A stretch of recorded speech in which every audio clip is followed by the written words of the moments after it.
PK? Kita komunikasinya tuh dari mulai nih kita tuh akan ditahan di Polda. Cuman karena berbagai kesibukan saya kan ke luar negeri, ke beberapa daerah, kan, sehingga komunikasi kita terputus. Lalu kemarin itu pas kasasinya ditolak, kemudian nih kita menghubungi saya, kan, bahwa dia bilang kasasi dia ditolak. Saya diberikan pemberitahuannya kan terkait menyangkut kasasi itu ditolak. Saya bilang hanya ada satu jalan, kan, yaitu ruang yang diberikan oleh hukum adalah peninjauan kembali. Kalau misalkan ini kita sepakat, kalau ini kita setuju, kita bahas bersama, kan, apa yang akan kita lakukan dalam upaya PK. Lalu ini kita bilang kalau bisa, kan, abang datang ke rutan bertemu dengan kita untuk berdiskusi. Lalu kemudian saya datang ke rutan, kan, bertemu dengan Nikita.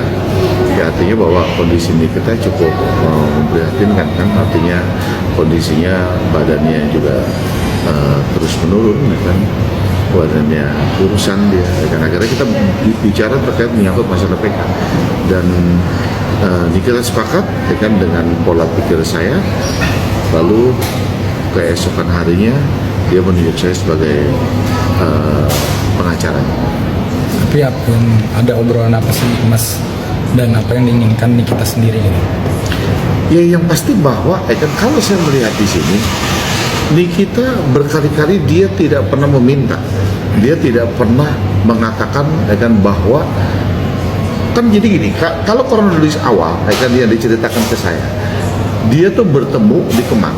Dia bertemu di Kemang, kemudian bertemu dengan seseorang, lalu dia bilang, Mbak Niki, kan, masih lama gak nih? Kenapa? Saya membeli satu produk, lalu produk ini begini. Itu yang diceritakan Niki ke saya. Kemudian, kalau misalkan boleh saya pulang dulu, saya ambil ke kos-kosan, jauh gak? Kata Niki, nggak jauh. Kan, kalau nggak jauh, kan, ambil aja, saya tunggu di sini.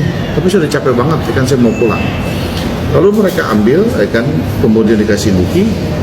Nah, di dalam live TikToknya Niki itu cuma bilang bahwa hati-hati ya, ada satu produk loh bahaya, kan, produknya begini. Dia tidak pernah menyebutkan seseorang. Nah, kemudian orang itulah yang langsung dia aktif menghubungi, kan, orangnya Niki. Pertama dia menghubungi Dokter Oki, bisa kan dikenalin katanya ke Niki. Lalu Niki bilang, Dok, gua nggak mau kalau misalkan bicara produk itu, lu tahu sendiri gue nggak mau, gue sih gaspol aja terkait masalah itu. Lalu kan karena Dokter Oki tidak mampu berbicara dengan Niki, lalu Dokter Oki bilang ke orang ini ada orang dekatnya namanya Mail, kalau mau coba lu bilang aja ke Mail, karena Mail orang yang paling melekat di situ. Nah, berkali-kali disampaikan orang ini kepada Niki bahwa dia ingin Niki memperbaiki produknya, lalu Niki ikut menjual produknya.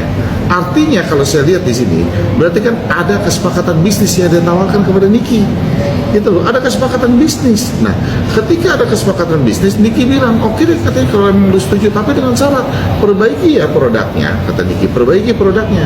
Kalau sudah diperbaiki, gue mau jualin, gitu loh. Kalau gue mau jualin, nah mereka sepakat dengan angka itu. Berarti ada timbul pembicaraan yang dimulai dari mereka, lalu ditiktokan kepada Niki.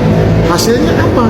Sepakat, ya kan? Sepakat berarti kesepakatan bisnis. Nah, hal-hal inilah kenapa ini menjadi diabaikan oleh majelis, gitu. Hal-hal ini kan bahwa ini adalah murni kesepakatan bisnis. Kenapa timbulnya jadi pemerasan, gitu, ya kan? Kenapa timbulnya jadi pemerasan?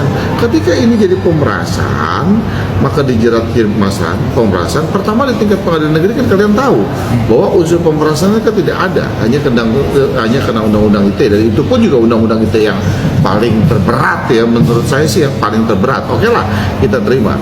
Kemudian ya kan di pengadilan tinggi jelas dijerat di sini adalah TPPU-nya, kan gitu ya, kan dijerat adalah TPPU-nya. Nah, kemudian Mahkamah Agung menguatkan putusan itu. Nah, makanya saya bilang banyak yang terabaikan dalam hal ini. Oke nih, kita bilang kita perbaiki kembali, kita sempurnakan, untuk ini kita lanjutkan menjadi peninjauan kembali. Itu yang saya bicara kepada Niki. Nah, saya menilai di sini bahwa ini adalah kesepakatan bisnis. Tiba-tiba rumahnya Mail digerebek oleh penyidik, lalu handphonenya dia ambil. Nggak tahu bagaimana jalan ceritanya, saya nggak tahu, kan, jalan ceritanya seperti apa. kan terjadi pemutaran di sini bahwa seolah-olah ini terjadi pemerasan.